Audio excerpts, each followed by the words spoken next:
أعوذ بالله من الشيطان الرجيم بسم الله الرحمن الرحيم.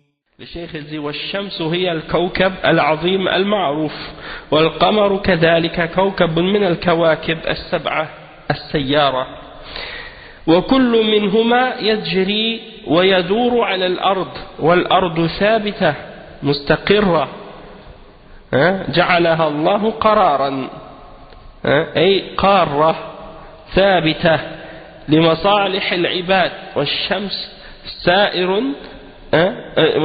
وسائر الأفلاك تدور عليها.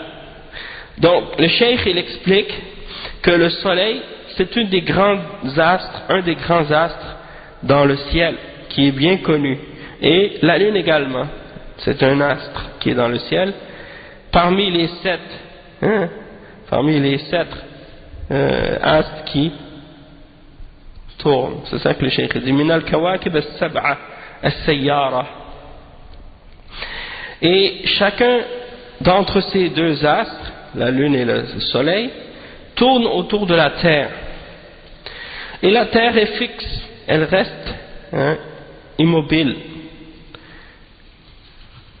Allah subhanahu wa ta'ala a fait que la terre soit fixe. C'est pour le bien des serviteurs, elle ne bouge pas. Tandis que le soleil et le reste des astres, eh bien, ils tournent autour de la terre. ولا كما يقول المتخرصون الآن من الذين يدعون المعرفة يقولون إن الشمس ثابتة والأرض تدور عليها وهذا عكس ما في القرآن والشمس تجري لمستقر لها وهم يقولون الشمس ثابتة يا سبحان الله. Donc le cheikh il dit c'est le contraire de ce que disent aujourd'hui ceux qui prétendent les gens qui essaient de jouer aux devinettes par rapport à la création et qui prétendent connaître des choses au sujet de ces questions-là. Le cheikh il dit, eux ils disent que c'est le soleil qui est fixe vu que c'est la terre qui tourne autour. Le contraire de ce qui est dans le Coran. Il mentionne le verset 38 dans Surat Yasin, dans lequel Allah subhanahu wa ta'ala dit وَالشَّمْسُ تَجْرِي لِمُسْتَقَرٍّ لَهَا. Donc le soleil il vogue vers l'endroit de son établissement.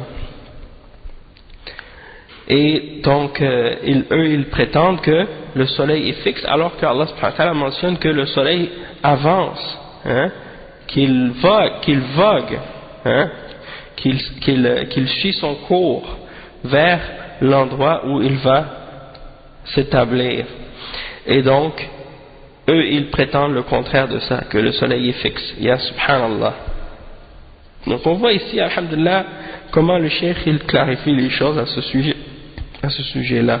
Et il nous fait comprendre que l'attitude du mu'min, c'est d'accepter ce que Allah subhanahu wa ta'ala dit et de l'accepter et de se soumettre. Et c'est ça l'important pour lui. C'est d'accepter ce que Allah subhanahu wa ta'ala dit et de se soumettre. Et à propos de cette question-là, il y a des ulama qui ont clarifié plusieurs choses et qui en ont parlé plus en détail.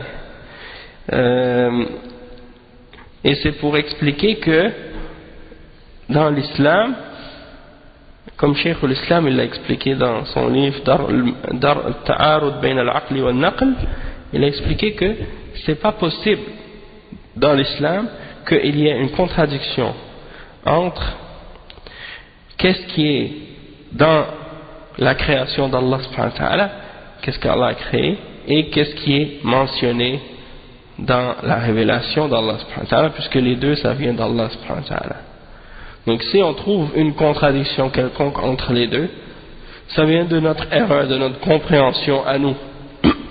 D'accord? Et dans tous les cas, soit que c'est une erreur dans la compréhension qu'on a de la réalité de qu'est-ce qu'on observe dans l'univers, on pense qu'on observe quelque chose, on l'interprète d'une façon en particulier et on s'imagine que c'est ça alors que c'est pas ça. On fait des théories par rapport à la science ou par rapport à l'astronomie ou des choses comme ça, puis on se trompe.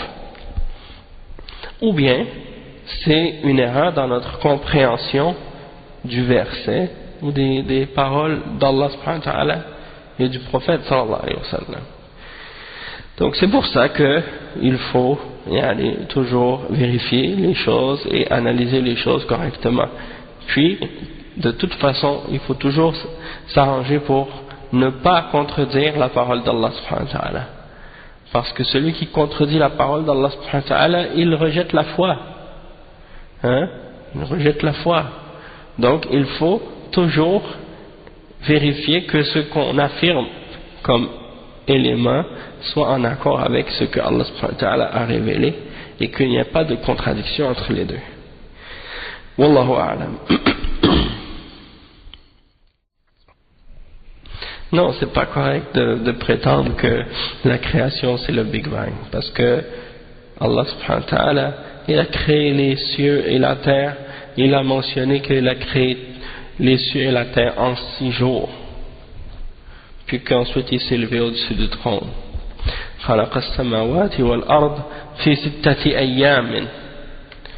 n'a pas dit qu'il a fait un Big Bang. Non. Ça c'est incorrect. Parce que ça là, c'est l'erreur des gens qui essaient d'interpréter le Coran selon les théories scientifiques des kuffars. Et ça c'est une grave erreur. Parce que beaucoup de ces théories là, c'est des théories erronées. C'est des théories erronées, fausses. Et donc, en plus, personne n'était là à ce moment-là. C'est Allah qui connaît comment il a créé les choses. Et nous, ce qu'on sait de ça, c'est ce que Allah subhanahu wa ta'ala nous a mentionné. Ce que les scientifiques essaient de déduire, ou essaient de comprendre, ou essaient de calculer de ces choses-là, c'est des efforts humains limités. Et ils peuvent se tromper, ils ne sont pas faillibles là-dedans. Ils sont pas infaillibles là-dedans, pardon. Donc c'est ça, ils sont pas infaillibles, et donc ils sont capables de faire plein d'erreurs dans ces questions-là, comme c'est souvent le cas. Qu'est-ce qu'ils font? Ils proposent un modèle pour essayer d'expliquer le mieux possible qu'est-ce qu'ils observent. Puis après quelques années, un autre scientifique vient, il observe des nouvelles choses que d'autres n'avaient pas observées avant lui, et là il n'arrive plus à l'expliquer avec le modèle qu'ils ont fait précédemment. Alors ils inventent un nouveau modèle pour essayer d'expliquer les nouvelles observations qui viennent compliquer la chose qu'ils avaient compris auparavant.